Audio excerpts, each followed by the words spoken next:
എല്ലാവർക്കും നമസ്കാരം. ഞാൻ അശ്വിൻ. അങ്ങനെ അവസാനം ഹേമ കമ്മിറ്റി റിപ്പോർട്ട് പുറത്തു വന്നിരിക്കുകയാണ്. അതായത് കേരള സർക്കാർ ഒരുപാട് കാലം ഇത് പുറത്തുവിടാതെ പലതരത്തിലും ഇങ്ങനെ കളിച്ചുകൊണ്ടിരിക്കുകയായിരുന്നു. അവസാനം നമ്മുടെ വിവരാവകാശ കമ്മീഷൻ ഇടപെട്ടു. കമ്മീഷന്റെ ഒരു നടപടിയെ തുടർന്നാണ് ഇതിപ്പോൾ കേരള സർക്കാരിന് പുറത്തുവിടേണ്ടി വന്നിട്ടുണ്ടായിരുന്നത് അല്ലേ. എന്തായാലും ഇത് വന്നോടുകൂടിയിട്ട് നമ്മളിപ്പോൾ ഏത് ന്യൂസ് ചാനൽ വെച്ച് കഴിഞ്ഞാലും നിങ്ങൾക്ക് ഇതിനെ പറ്റിയിട്ടുള്ള ചർച്ചകളാണ് കാണാൻ സാധിക്കുക. ശരിക്കും എന്താണ് ഹേമ കമ്മിറ്റി റിപ്പോർട്ട്? എന്തിനാണ് കേരള സർക്കാർ ഇങ്ങനെ ഒരു കമ്മിറ്റിക്ക് രൂപം കൊടുത്തിട്ടുണ്ടായിരുന്നത്? പറയാം. വർഷം 2017 നടി ആക്രമിക്കപ്പെട്ട ഒരു സംഭവം ഉണ്ടായിരുന്നല്ലേ. ആ സംഭവവുമായി ബന്ധപ്പെട്ടുകൊണ്ട് മലയാളത്തിലെ പ്രമുഖ നടനെ അറസ്റ്റ് ചെയ്ത് റിമാൻഡിലൊക്കെ വിട്ടിട്ടുണ്ടായിരുന്നു. പിന്നീട് ജാമ്യത്തിൽ പോന്നു. അതിന്റെ കേസും വിചാരണയും ഒക്കെ ഇപ്പോഴും നടന്നുകൊണ്ടിരിക്കുകയാണ്. കോടതി പ്രത്യേകിച്ച് ആരെയും ഇതുവരെ ശിക്ഷിച്ചിട്ടോ കാര്യങ്ങളോ ഒന്നുമില്ല. എന്തായാലും ഈ ഒരു മലയാള സിനിമയിലെ ഒരു പ്രമുഖ നടിയാണ് ആക്രമിക്കപ്പെട്ടിരിക്കുന്നതല്ലേ. അപ്പൊ അങ്ങനെ ആക്രമിക്കപ്പെട്ട് കഴിഞ്ഞപ്പോഴേക്കും മലയാള സിനിമയുടെ അകത്ത് നടക്കുന്ന പല കാര്യങ്ങളും, സ്ത്രീകൾ നേരിടുന്ന വളരെ മോശമായിട്ടുള്ള ദുരവസ്ഥകളെ പറ്റിയിട്ടും അതിനെ പറ്റിയിട്ടൊക്കെയുള്ള കാര്യങ്ങൾ എക്സ്പോസ് ചെയ്തുകൊണ്ട് ഒരുപാട് നടിമാർ രംഗത്ത് വരികയാണ്. അപ്പോൾ ഇത് വലിയൊരു ചർച്ചയായി മാറുകയാണ്. എന്താണ് മലയാള സിനിമ ഇൻഡസ്ട്രിയുടെ അകത്ത് സ്ത്രീകൾ നേരിട്ടുകൊണ്ടിരിക്കുന്നത്? ഇത്രയും വലിയ ഭീകരമായിട്ടുള്ള ആക്രമണമാണോ, ഇത്രയും വലിയ വിവേചനമാണോ എന്നൊക്കെ പറഞ്ഞിട്ടുള്ള ഒരു സംഭവം വളരെ വ്യാപകമായിട്ട് കേരളത്തിൽ ചർച്ചയായല്ലേ. അതുകൊണ്ട് തന്നെ സർക്കാർ തലത്തിൽ ഇതിനെപ്പറ്റി പഠിക്കണമെന്നും സർക്കാർ ഇതിനെ മനസ്സിലാക്കണമെന്നും അത് പൊതുജനങ്ങളിലേക്ക് എത്തിക്കണം എന്നൊക്കെ പറയുന്ന ഒരു ആവശ്യം വലിയ തോതിൽ ഒരുപാട് നടിമാരുടെ ഭാഗത്ത് നിന്നും മറ്റ് നടന്മാരുടെ ഭാഗത്ത് നിന്നും മറ്റ് സിനിമാ പ്രവർത്തകരുടെ ഭാഗത്ത് നിന്നും ഒക്കെ ഇങ്ങനെ വലിയ ആവശ്യങ്ങൾ സർക്കാരിലേക്ക് പോവുകയാണ്. ഇപ്പോൾ WCC woman in cinema collective ഒക്കെ അതിന് വളരെ മുൻകൈ എടുത്ത് തന്നെ പോയിട്ടുണ്ടായിരുന്നു. അങ്ങനെ ഇതിനെപ്പറ്റി പഠിക്കാൻ, അതായത് മലയാളം ഫിലിം ഇൻഡസ്ട്രിയുടെ അകത്ത് സ്ത്രീകൾ നേരിടുന്ന അക്രമങ്ങൾ, അത് മാനസിക, ലൈംഗിക, ശാരീരിക അക്രമങ്ങളുണ്ട്, അതുപോലെ തന്നെ വിവേചനമുണ്ട്. സ്ത്രീയാണെന്നുള്ള പേരിൽ പല രീതികളിലും അവർ മാറ്റി നിർത്തപ്പെടുന്നുണ്ട്, തഴയുന്നുണ്ട്. അങ്ങനെ ഒരു രണ്ടാം തരം എന്ന രീതിയിൽ കാണുന്നുണ്ട്. ഇതിനെക്കുറിച്ചെല്ലാം പഠിക്കാനായിട്ട് കേരള സർക്കാർ ഒരു കമ്മിറ്റിയെ നിയോഗിക്കുകയാണ്. റിട്ടയർഡ് ജസ്റ്റിസ് ആയിട്ടുള്ള ശ്രീമതി കെ ഹേമയായിരുന്നു അതിന്റെ അധ്യക്ഷയായിട്ടുണ്ടായിരുന്നത്. അതുകൊണ്ടാണ് ഈ ഒരു റിപ്പോർട്ട് ഹേമ കമ്മിറ്റി റിപ്പോർട്ട് എന്നറിയപ്പെടുന്നത്. ജസ്റ്റിസ് കെ ഹേമ കൂടാതെ മുൻ ബ്യൂറോക്രാറ്റ് ആയിട്ടുള്ള KB വത്സരകുമാരി, അതുപോലെ എൽഡർ ആക്ടർ ആയിട്ടുള്ള ശ്രീമതി ശാരദ തുടങ്ങിയ 3 പേര്, ഈ 3 പേരായിരുന്നു ആ ഒരു കമ്മിറ്റിയിൽ ഉണ്ടായിരുന്നത്. അങ്ങനെ ഈ 3 അംഗ കമ്മിറ്റി മലയാള സിനിമയുടെ ആഴങ്ങളിലേക്ക് ഇറങ്ങി ചെല്ലുകയാണ്. ചെന്നപ്പോൾ കാണാൻ പറ്റിയത് എന്താണ്? നമ്മൾ ഇത്രയും കാലം ഗോസിപ്പുകളായിട്ട് കേട്ടുകൊണ്ടിരുന്നതൊക്കെ തന്നെ അതിന്റെ നേർസാക്ഷ്യമായിരുന്നു സത്യം പറഞ്ഞാൽ കാണാൻ പറ്റിയിട്ടുണ്ടായിരുന്നത്. ഇപ്പോൾ ആ ഒരു റിപ്പോർട്ടിന്റെ കാര്യം പറയുമ്പോൾ തന്നെ നിങ്ങൾക്ക് മനസ്സിലാകും, ഇതൊക്കെ പണ്ട് മുതലേ കേൾക്കുന്നതല്ലേ എന്ന്. ശരിയാണ്, അങ്ങനെ തന്നെയാണ് എനിക്കും തോന്നിയിട്ടുള്ളത്. എന്തായാലും ഇവര് ഇതിനെപ്പറ്റി പഠിക്കാൻ സ്വീകരിച്ച ഒരു രീതി എന്ന് പറഞ്ഞു കഴിഞ്ഞാൽ, മലയാള സിനിമയുടെ അകത്ത് വർക്ക് ചെയ്യുന്ന ഒരു 50-ന് മുകളിൽ വരുന്ന വ്യക്തി, വർക്ക് ചെയ്യുന്നവരുണ്ട്, പണ്ട് വർക്ക് ചെയ്തിരുന്നവരുണ്ട് കേട്ടോ, 50-ന് മുകളിൽ വരുന്ന വ്യക്തികളോട് നേരിട്ട് അവരെ ഇന്റർവ്യൂ ചെയ്ത് അവരുടെ കാര്യങ്ങൾ നേരിട്ട് കേട്ടായിരുന്നു മനസ്സിലാക്കിയിട്ടുണ്ടായിരുന്നത്. ഇനി ഒന്ന് ഓർക്കുക, കേട്ട കാര്യങ്ങൾ തോന്നിയപടി എഴുതി വയ്ക്കുന്ന, അതേപടി വിശ്വസിച്ച് എഴുതുന്ന ഒരു സംഭവമല്ല ഒരു കമ്മിറ്റി റിപ്പോർട്ട് എന്നുള്ളത്. അതിനെ ആധികാരികമായിട്ട് അല്ലെങ്കിൽ അതിനെ സാധൂകരിക്കാൻ ഭാഗത്തിന് എന്തെങ്കിലുമൊക്കെ ഒരു തെളിവുണ്ടെങ്കിൽ മാത്രമേ ഒരു കമ്മിറ്റി റിപ്പോർട്ട് എഴുതത്തുള്ളൂ. അത് പ്രത്യേകം ഓർത്തുള്ളൂ. എന്തായാലും കമ്മിറ്റി രൂപീകൃതമായ ഡേറ്റ് പറയാൻ ഞാൻ വിട്ടുപോയി അല്ലേ. അത് 2017 ആ ഒരു വർഷത്തിൽ തന്നെ, ആ ഒരു നടി ആക്രമിക്കപ്പെട്ട ആ ഒരു സംഭവമൊക്കെ ഉണ്ടായല്ലോ. അപ്പോൾ ആ ഒരു വർഷത്തിൽ തന്നെ 2017 ജൂലൈ മാസത്തിലായിരുന്നു ഈ ഒരു കമ്മിറ്റിക്ക് രൂപം കൊടുത്തിട്ടുണ്ടായിരുന്നത്. കമ്മിറ്റി റിപ്പോർട്ട് സമർപ്പിക്കുന്ന ആട്ടെ, അതായത് മുഖ്യമന്ത്രിയായിട്ടുള്ള ശ്രീ പിണറായി വിജയന് നേരിട്ടായിരുന്നു ജസ്റ്റിസ് ഹേമ അടക്കമുള്ള ആ ഒരു മെമ്പേഴ്സ് റിപ്പോർട്ട് സമർപ്പിച്ചിട്ടുണ്ടായിരുന്നത്. ആ ഒരു ഡേറ്റ് എന്ന് പറയുന്നത് 2019 ഡിസംബർ 31 ഇന്ന് 2024 ഓഗസ്റ്റ് മാസമായിരിക്കുന്നു. ഇത്രയും കാലവും കേരള സർക്കാർ അത് പുറത്തുവിടാതിരിക്കുകയായിരുന്നു. പലതരത്തിലുള്ള ആവശ്യങ്ങൾ ഉന്നയിക്കപ്പെട്ടു, ഇത് പുറത്തുവിടണം അങ്ങനെയാണെന്നൊക്കെ പറഞ്ഞ് WCC അടക്കമുള്ള ഈ സംഘടനകൾ രംഗത്ത് വരുന്നതായിട്ട് കാണാൻ സാധിക്കും. അങ്ങനെ ഇങ്ങനെയൊക്കെ ചെയ്തിട്ടും സർക്കാർ പുറത്തുവിടാൻ കൂട്ടാക്കിയിട്ടുണ്ടായിരുന്നില്ല. അവസാനമാണ് വിവരാവകാശ കമ്മീഷൻ ഇടപെട്ടുകൊണ്ട് ഇത് പുറത്തുവിടുന്നത്. പുറത്തുവിടുമ്പോഴും കുറച്ച് സ്പെഷ്യാലിറ്റി ഇവിടെ വന്നിട്ടുണ്ടായിരുന്നു. ഈ ഒരു കമ്മിറ്റി റിപ്പോർട്ടിന് 300 പേജുകളാണുള്ളത്. എന്നാൽ ഇപ്പോൾ പുറത്തുവിട്ടിട്ടുള്ള റിപ്പോർട്ട് ഉണ്ടല്ലോ, അതിൽ 233 പേജുകൾ മാത്രമേ ഉള്ളൂ. അപ്പോൾ ബാക്കി പേജുകൾ എന്തിനാണ് ഒഴിവാക്കിയെന്ന് പറഞ്ഞു കഴിഞ്ഞാൽ, വ്യക്തിഗത വിവരങ്ങൾ ഉള്ളത് കൊണ്ടാണ് എന്നൊരു കാരണം കാണിച്ചുകൊണ്ടാണ്. ചിലപ്പോൾ വിക്ടിംസ് ആയിട്ടുള്ള വ്യക്തികളുടെ പേഴ്സണൽ കാര്യങ്ങൾ പറയുന്നുണ്ടാകാം, പ്രഡേറ്റർ ആയിട്ടുള്ള വ്യക്തികളുടെ പേഴ്സണൽ കാര്യങ്ങൾ പറയുന്നുണ്ടാകാം. അതുകൊണ്ടൊക്കെ ആയിരിക്കും, നമുക്ക് അറിയില്ല അതിൻ്റെ അകത്ത് എന്താ ഉള്ളതെന്ന്. അപ്പോൾ എന്തായാലും വ്യക്തിഗതമായിട്ടുള്ള പരാമർശങ്ങൾ ഉള്ളതുകൊണ്ടാണ് ഒഴിവാക്കുന്നതെന്ന് വ്യക്തമാക്കിയിട്ടുണ്ട്. അപ്പോൾ 233 പേജുള്ള ഒരു PDF ആണ് ഇപ്പോൾ നമുക്ക് പുറത്ത് ലഭിച്ചിട്ടുള്ളത്. അതിൽ തന്നെ പല പേജുകളിലെയും പല പാരഗ്രാഫുകളും നീക്കം ചെയ്തിട്ടുള്ളതായിട്ട് കാണാൻ സാധിക്കും. ഉദാഹരണം 41 പേജിലെ 96 പാരഗ്രാഫ്, 81 മുതൽ 100 വരെ പേജിലുള്ള ചില ഭാഗങ്ങൾ, പിന്നെ ചില ഭാഗങ്ങളിൽ ഒരു പാരഗ്രാഫും ഇല്ല. അങ്ങനെ കുറെ ഭാഗങ്ങളും കൂടെ ഉള്ള പേജിൽ നിന്ന് തന്നെ ഒഴിവാക്കിയിട്ടുണ്ട്. 233 പേജിൽ അതിൽ നിന്ന് തന്നെ ചില സംഭവങ്ങളൊക്കെ ഒഴിവാക്കിയിട്ടുണ്ട്. ഈ വ്യക്തിഗത വിവരങ്ങളാണെന്നും ചൂണ്ടിക്കാണിച്ചുകൊണ്ട്. ഇനി റിപ്പോർട്ടിന്റെ കണ്ടന്റിലേക്ക് വന്നു കഴിഞ്ഞാൽ 233 പേജാണല്ലോ ഉള്ളത്. എല്ലാ പേജുകളും നമ്മൾ എക്സ്പ്ലെയിൻ ചെയ്യേണ്ട കാര്യം വരുന്നില്ല. കാരണം പ്രധാനപ്പെട്ട കാരണങ്ങളെ വളരെ ഡീറ്റെയിൽഡ് ആയിട്ട് എക്സ്പ്ലെയിൻ ചെയ്യുന്ന ബാക്കി വിവരണങ്ങളാണ് കുറെ പേജുകളിലുള്ളത്. അപ്പോൾ ഏറ്റവും പ്രധാനമായിട്ടും ഈ ഒരു റിപ്പോർട്ട് സൂചിപ്പിക്കുന്നത് എന്തെന്ന് പറഞ്ഞു കഴിഞ്ഞാൽ, നമ്മൾ ഒരുപാട് ഒരുപാട് തവണ കേട്ടിട്ടുള്ളതാണ്. ഗോസിപ്പുകളായിട്ടും ഫാക്ടുകളൊക്കെ ആയിട്ട് നിങ്ങൾ കേട്ടിട്ടുണ്ടാവും. മലയാളം ഫിലിം ഇൻഡസ്ട്രിയുടെ അകത്ത് വലിയൊരു സെക്സ് റാക്കറ്റ് പ്രവർത്തിക്കുന്നുണ്ട്, ഒരു ലൈംഗിക വല പ്രവർത്തിക്കുന്നുണ്ട് എന്നുള്ളത് തന്നെയാണ്. അതായത് ഒരു നടി ഒരു സിനിമയിൽ അഭിനയിക്കാൻ ചെല്ലുമ്പോഴേക്കും ആ ഒരു സിനിമയുടെ മറ്റണിയറ പ്രവർത്തകർ പറയും അതിൻ്റെ അകത്ത് ആരൊക്കെ ഉണ്ടെന്ന് പറഞ്ഞു കഴിഞ്ഞാൽ, ഇതിൻ്റെ അകത്ത് പറയുന്ന പ്രകാരം പ്രൊഡ്യൂസേഴ്സ് ഉണ്ടാകാം, ഡയറക്ടേഴ്സ് ഉണ്ടാകാം, അല്ലെങ്കിൽ മറ്റ് നടന്മാരുണ്ടാകാം, ഈവൻ പ്രൊഡക്ഷൻ കൺട്രോളർ വരെ ഉണ്ടാകാമെന്നാണ് ഇവർ പറയും.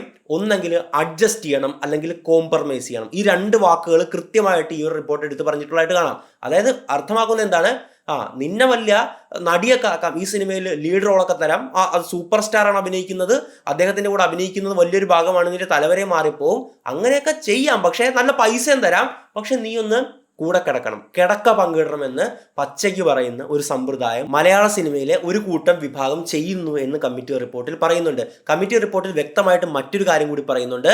മലയാള ഫിലിം ഇൻഡസ്ട്രിയിലെ എല്ലാവരും ഇങ്ങനെയല്ല. നല്ല ഡയറക്ടേഴ്സും നല്ല സിനിമാറ്റോഗ്രാഫേഴ്സും ഒക്കെ തന്നെയുണ്ട്, അവരുടെ കൂടെയൊക്കെ അഭിനയിക്കുന്നത് അത്രത്തോളം കംഫോർട്ടബിൾ ആണെന്ന് സ്ത്രീകൾ പറഞ്ഞിട്ടുണ്ട്. അപ്പോൾ എല്ലാവരെയും അല്ല, നമുക്കൊരിക്കലും ജനറലൈസ് ചെയ്യാൻ പറ്റത്തുമില്ല. ആ ഒരു കാര്യം ഓർത്തോളുക. അതായത് മലയാള സിനിമയിൽ എല്ലാവരും മോശക്കാരോ ബാക്കിയുള്ള എല്ലാവരും വിക്ടിംസോ ഒന്നുമല്ല. എല്ലാ ഗ്രൂപ്പിലും ഒരു പ്രശ്നക്കാരുണ്ടാകും, ചില പ്രോബ്ലമാറ്റിക് ആയിട്ട്. പക്ഷേ ഈ ഫിലിം ഇൻഡസ്ട്രി അപേക്ഷിച്ച് അത് കുറച്ച് കൂടുതലാണ് എന്ന് മനസ്സിലാക്കാൻ സാധിക്കുന്നു. അതിന്റെ കാരണവും വളരെ വ്യക്തമായിട്ട് ഈ റിപ്പോർട്ട് പറയുന്നുണ്ട്. അടുത്തത്, ഇങ്ങനെ സഹകരിക്കുന്ന സ്ത്രീകളെ ഇവർ പ്രത്യേകം കോഡുകളൊക്കെ ഇട്ടാണ് വിളിക്കുക. ഇന്ന നമ്പറുകളോ അല്ലെങ്കിൽ ചെറിയ കോഡ് ഭാഷകളൊക്കെ ഉപയോഗിച്ചാണ് ഇവർ അഭിസംബോധന ചെയ്യുക. ഇവിടെ നടിമാരെന്ന് പറയുമ്പോഴേക്കും എപ്പോഴും നമ്മുടെ മനസ്സിലേക്ക് മുഖ്യധാര ആക്ട്രസിന്റെ കാര്യം മാത്രമായിരിക്കും വരുന്നത്. അങ്ങനെയല്ല, ജൂനിയർ ആക്ടേഴ്സ് ആയിട്ട് എത്തുന്ന സ്ത്രീകൾ ഉണ്ടാകുമല്ലോ, ചെറിയ വേഷങ്ങളൊക്കെ ചെയ്യാൻ വേണ്ടിയിട്ട് എത്തുന്ന പുതുമുഖങ്ങളായിട്ട് ഈ നടന്മാരുടെയൊക്കെ ബാക്ക് നിൽക്കുന്ന വേഷങ്ങളൊക്കെ ചെയ്യാൻ എത്തുന്ന സ്ത്രീകളെയൊക്കെ വളരെ സീരിയസ് ആയിട്ട് ടാർഗറ്റ് ചെയ്യപ്പെടുന്നുണ്ട്. ചിലപ്പോൾ മുൻനിരയിൽ നിൽക്കുന്ന ഏറ്റവും സൂപ്പർ സ്റ്റാർ പദവിയുള്ള നടിമാരെയൊന്നും അവർക്കൊന്നും ഇത് ബാധിക്കുന്നില്ലായിരിക്കാം. അപ്പോൾ ഞാൻ പറഞ്ഞത് ജനറലൈസ് ചെയ്യാൻ നമുക്ക് പറ്റില്ല. ഫിലിം ഇൻഡസ്ട്രിയിൽ ഒരു വിഭാഗം സ്ത്രീകൾ ഇത് നേരിടുന്നുണ്ട് എന്ന് പറഞ്ഞു കഴിഞ്ഞാൽ അത് വസ്തുതാപരമാണ്. ഏറ്റവും സീരിയസ് ആയിട്ട് കമ്മിറ്റി റിപ്പോർട്ടിൽ എടുത്തു പറയുന്ന കാര്യം സ്ത്രീകൾക്ക് നേരെയുള്ള ഇതുപോലുള്ള ലൈംഗികാതിക്രമങ്ങളും അതുപോലെ തന്നെ വിവേചനങ്ങളുമാണ്. സ്ത്രീകളെ അവിടെ എന്തോ ഒരു ചരക്കായിട്ടാണ് പല വ്യക്തികളും കാണുന്നത്. അതായത് മലയാള സിനിമയിലേക്ക് സ്ത്രീകൾ വരുന്നത് പൈസ ഉണ്ടാക്കാനും പ്രശസ്തിക്കും മാത്രമാണ് എന്നൊരു ചിന്തയാണ് ഈ ഒരു പുരുഷ സമൂഹത്തിന്റെ, അതായത് ഈ ഒരു പ്രഡേറ്റേഴ്സ് ആയിട്ടുള്ള ഒരു വിഭാഗം പുരുഷ സമൂഹത്തിന്റെ മനസ്സിലുള്ളതെന്നും അല്ലാതെ സ്ത്രീകൾ പാഷന്റെ പുറത്ത് വരുന്ന സ്ത്രീകളുണ്ട് എന്ന് ഇവര് മനസ്സിലാക്കുന്നില്ല എന്നും റിപ്പോർട്ടിൽ പറയുന്നുണ്ട്.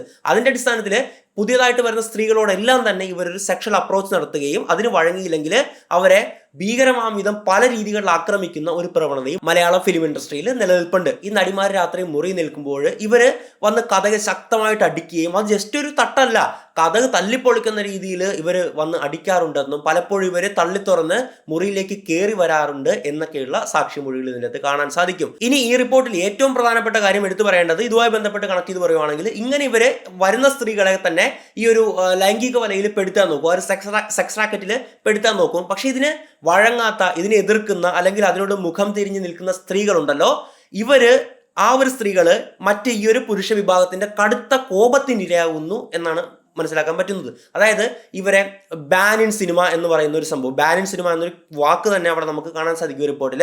ഇവരെ സിനിമയിൽ അപ്പാടെ ബാൻ ചെയ്ത് കളയുകയാണ്. ഈ ഒരു ബാൻ ചെയ്ത് കളയുന്ന ആരാന്ന് പറഞ്ഞു കഴിഞ്ഞാൽ 15 പേരടങ്ങുന്ന ഒരു പവർ ഗ്രൂപ്പ് ഉണ്ടെന്നാണ് റിപ്പോർട്ടിൽ പറയുന്നത്. ഈ പവർ ഗ്രൂപ്പിന്റെ നേതാവായിട്ടുള്ളത് മലയാളത്തിലെ ഏറ്റവും പ്രമുഖനായിട്ടുള്ള ഒരു ആക്ടറാണ്. ഒരു കാര്യം പറയുവാണെങ്കിൽ ഇതിൽ ഒരിടത്തും ഒരാളുടെ പേരും വ്യക്തിപരമായിട്ട് പരാമർശിച്ചിട്ടൊന്നുമില്ല. പക്ഷെ നിങ്ങൾക്ക് പലപ്പോഴും മനസ്സിലാക്കാന്നേ ഉള്ളൂ. ഈ റിപ്പോർട്ടിൽ തന്നെ പറയുന്നൊരു കാര്യമുണ്ട്. അതായത് ഈ പവർഫുൾ ആക്ടറിന്റെ കാര്യം പറയുന്നുള്ളൂ, പവർ ഗ്രൂപ്പിൽപ്പെട്ട ടോപ്പ് ഒരു ഗുണ്ടാ സ്വഭാവമുള്ള ആക്ടറിനെ പറ്റി പറയുന്നുണ്ട്.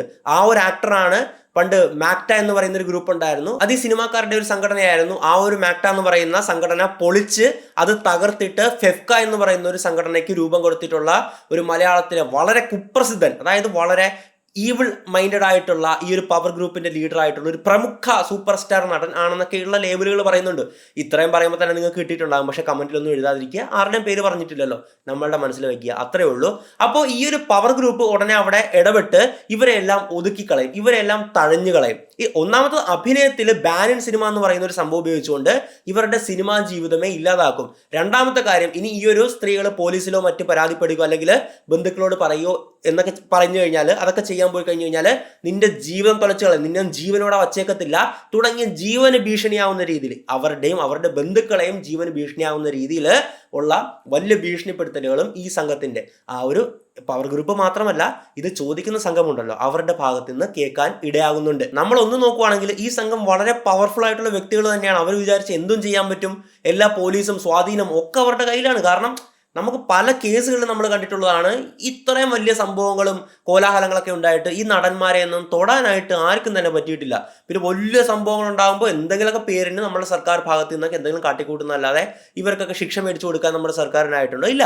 അപ്പോൾ പവർഫുൾ ആണോ എന്ന് ചോദിച്ചു കഴിഞ്ഞാൽ വളരെ പവർഫുൾ തന്നെയാണ്. ഇവർക്ക് എന്ത് ചെയ്യാൻ സാധിക്കുമെന്ന് ചോദിച്ചാൽ അതും സത്യമാണ്. അപ്പോൾ ഇതിൻ്റെ ഒരു ഭയം ഈ ഒരു സ്ത്രീകളിലുണ്ട്. അതുകൊണ്ട് ഇവർ പലപ്പോഴും പുറത്ത് പറയുന്നില്ല എന്നൊരു വാദമാണ് ഈ മൊഴി കൊടുത്തിട്ടുള്ള കമ്മിറ്റിക്ക് മുമ്പാകെ മൊഴി കൊടുത്തിട്ടുള്ള സ്ത്രീകൾ പറയുന്നത്. അടുത്തത് മലയാള ഫിലിം ഇൻഡസ്ട്രിയിൽ നിലനിൽക്കുന്ന അമിതമായിട്ടുള്ള മദ്യത്തിന്റെയും മയക്കുമരുന്നിന്റെയും ഉപയോഗത്തെ പറ്റിയിട്ടാണ്. പല നടന്മാരും നടിമാരും, അതിൻ്റെ അകത്ത് നടിമാരും ഉണ്ട് കേട്ടോ, ഒരു നടിയെ പറ്റിയിട്ടൊക്കെ പറയുന്നുണ്ട്.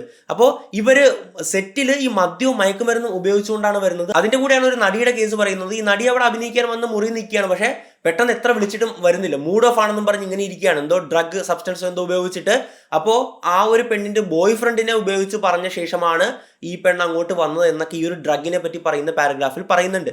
എന്തായാലും ഒരുപാട് പേര് ഇങ്ങനെ ഡ്രഗ് യൂസ് ചെയ്തു. ഇതിനു മുമ്പ് കേട്ടിട്ടുള്ള ഒരു കഥയാണ്, ഇതുപോലത്തെ ഒരു യങ് മലയാളം ആക്ടർ ഇതുപോലെ മറ്റെന്തോ ഡ്രഗ് സബ്സ്റ്റൻസ് ഒക്കെ യൂസ് ചെയ്തിട്ട് അവിടെ ഉണ്ടായിരുന്ന വയറിങ്ങും അതും ഇതും എല്ലാം വലിച്ചു പൊട്ടിച്ചു, AC-യുടെ അതൊക്കെ അങ്ങനത്തെ സംഭവങ്ങളൊക്കെ കേട്ടിട്ടുണ്ട്. അപ്പോൾ എന്തായാലും അതിനെ പറ്റിയിട്ട് വളരെ ഡീറ്റെയിൽ ആയിട്ട് പറയുന്നുണ്ട്. വ്യാപകമായിട്ട് മയക്കുമരുന്നിന്റെ ഉപയോഗം കൂടി വരികയാണ് ഫിലിം ഇൻഡസ്ട്രിയിൽ എന്നുള്ളത്. ഇത് നിങ്ങൾ കേട്ടിട്ടുള്ളതല്ലേ? മയക്കുമരുന്നുമായി ബന്ധപ്പെട്ട് എന്തോരം ഈ നടന്മാരെയൊക്കെ പൊക്കിയിട്ടുണ്ട് നമ്മളുടെ പോലീസ് അല്ലേ? പക്ഷേ അതൊക്കെ മറ്റേ കോടതി ചെല്ലുമ്പോഴേക്കും മറ്റേ അത് മയക്കുമരുന്ന് എന്നുള്ളത് കൂവപ്പൊടിയായി മാറുന്ന കാഴ്ചകൾ നമ്മൾ കണ്ടതാണ്. അതാണ് ഞാൻ തൊട്ട് മുമ്പ് പറഞ്ഞത്, ഇവരൊക്കെ വളരെ പവർഫുൾ ആയിട്ടുള്ള ആൾക്കാരാണ്. അപ്പോൾ പെട്ടെന്ന് അത്രയും പോലീസ് സംവിധാനങ്ങളുമായിട്ടുള്ള ബന്ധവും വലിയ ടീമൊക്കെ ആയിട്ട് ബന്ധങ്ങൾ ഉള്ളതുകൊണ്ട് ഇവർക്ക് സുഖമായിട്ട് എന്ത് നിന്നും ഊരിപ്പോരാൻ പറ്റുന്നു. അപ്പൊ അങ്ങനെയുള്ള ആൾക്കാർക്കെതിരെ പരാതി കൊടുത്തിട്ട് എന്ത് കാര്യം? ഞങ്ങളുടെ തന്നെ ജീവന് ഭീഷണിയായി മാറില്ലേ എന്നാണ് ഈ ഒരു മൊഴി കൊടുത്തിട്ടുള്ള നടിമാർ ചോദിക്കുന്നത്. അടുത്ത കാര്യം ഈ മയക്കുമരുന്നുമായി ബന്ധപ്പെട്ട് തന്നെയാണ്. ഒരു ബോയ്സ് ക്ലബ്ബ് പോലെയാണ് മലയാളം ഫിലിം ഇൻഡസ്ട്രി. ഇവര് രാത്രിയിൽ ലേറ്റ് നൈറ്റ് ഡിസ്കഷനോ കാര്യങ്ങളോ എന്താണെങ്കിലും ഒരുപാട് മദ്യം വെച്ച് ഈ മദ്യാസക്തിയിൽ ഇങ്ങനെ ഓരോ കാര്യങ്ങൾ പറഞ്ഞുകൊണ്ടിരിക്കുകയാണ്. അത് സിനിമയെ പറ്റിയായിരിക്കും തുടങ്ങണമെങ്കിലും അത് അവസാനം എത്തുന്നത് സെക്ഷൽ ജോക്കുകളിലും സെക്ഷലായിട്ടുള്ള മറ്റ് സ്ത്രീകളെ പറ്റി പറയുന്ന കാര്യങ്ങളിലും ഒക്കെ ആയിരിക്കുമെന്നാണ് പറയുന്നത്. മദ്യവും മയക്കുമരുന്നും ഒക്കെ വളരെ സുലഭമായിട്ടാണ് ഈ സംഘങ്ങൾ യൂസ് ചെയ്തുകൊണ്ടിരിക്കുന്നത്. അടുത്തത് മലയാള ഫിലിം ഇൻഡസ്ട്രിയിൽ സ്ത്രീകൾ എല്ലാ മേഖലകളിൽ നിന്നും നേരിടുന്ന ഒരു വിവേചനത്തെ പറ്റിയിട്ടാണ്. ഇത് പ്രധാനമായിട്ടും ജൂനിയർ ആക്ട്രസ് ഒക്കെയാണ് നേരിടുന്നത് എന്നാണ് അതിൻ്റെ അകത്ത് എഴുതിയിട്ടുള്ളത്.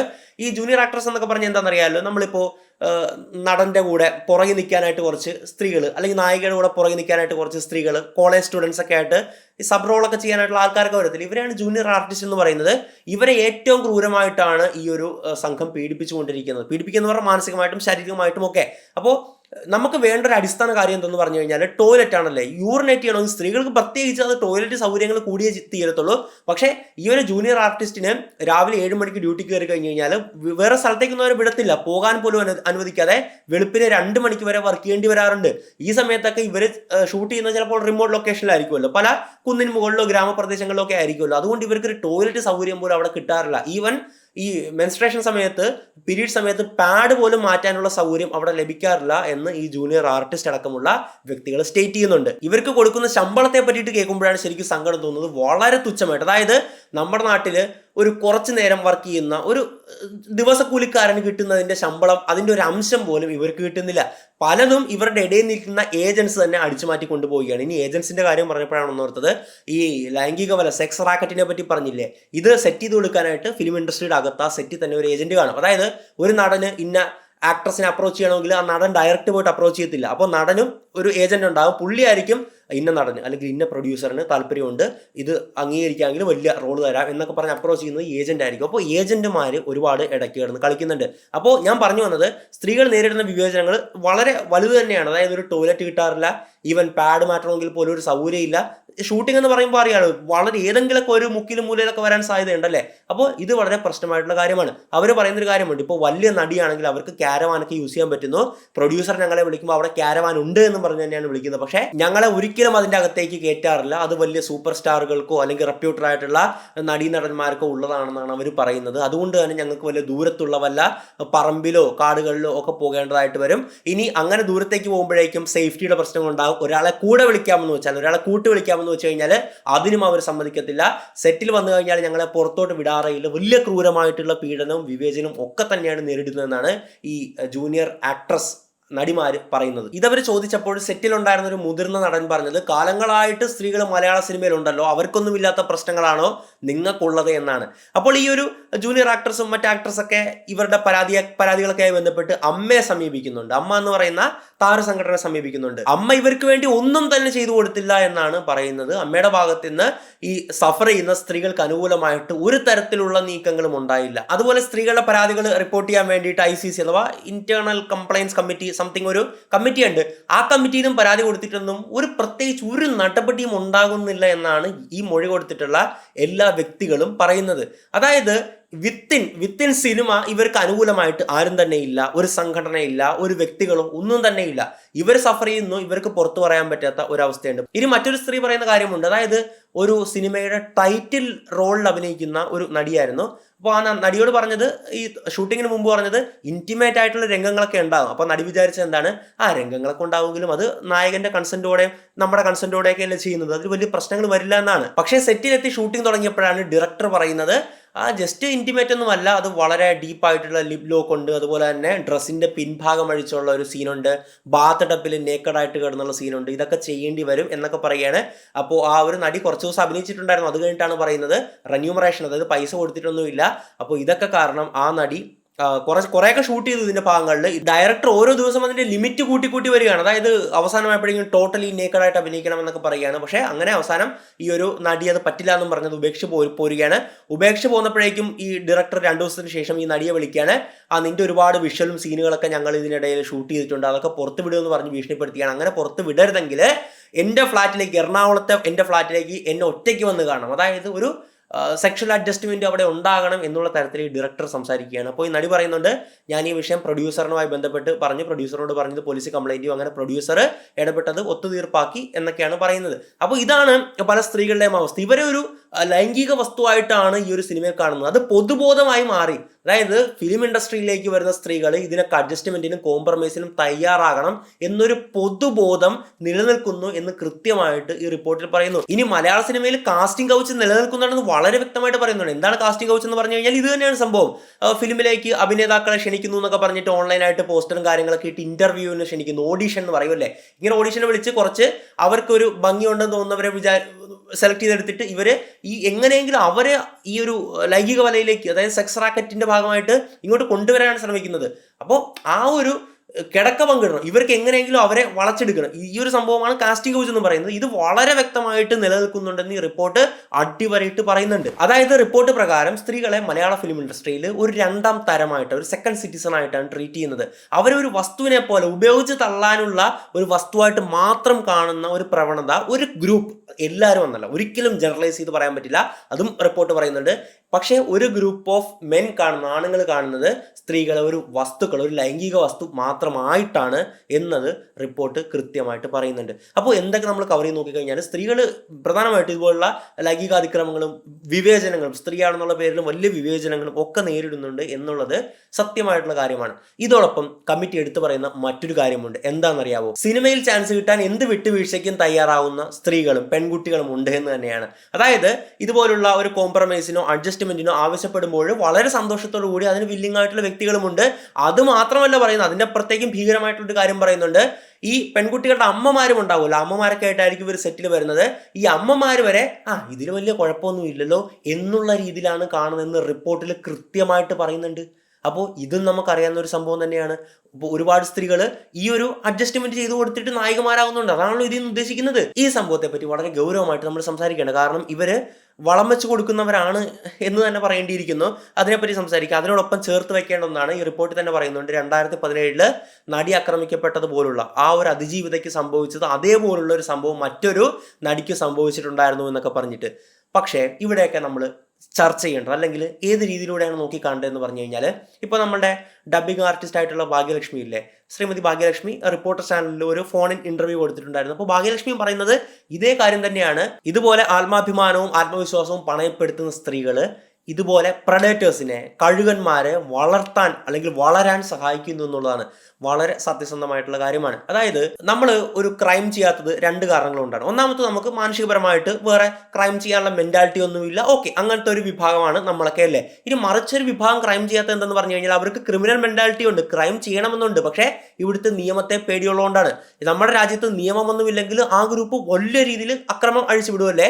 അപ്പോൾ അതിനെ തടയിടാൻ പറ്റുന്നത് ശക്തമായിട്ടുള്ള നിയമങ്ങൾ കൊണ്ടാണ്. നിയമത്തെ പേടി വേണം എങ്കിൽ മാത്രമേ ഈ ക്രിമിനൽ മെന്റാലിറ്റി മനസ്സിലേക്ക് വരുമ്പോൾ അവർക്കത് മനസ്സിലേക്ക് വരും, പക്ഷെ അത് അവിടെ കൊണ്ട് അവർ കടിഞ്ഞാണിട്ട് നിർത്തും.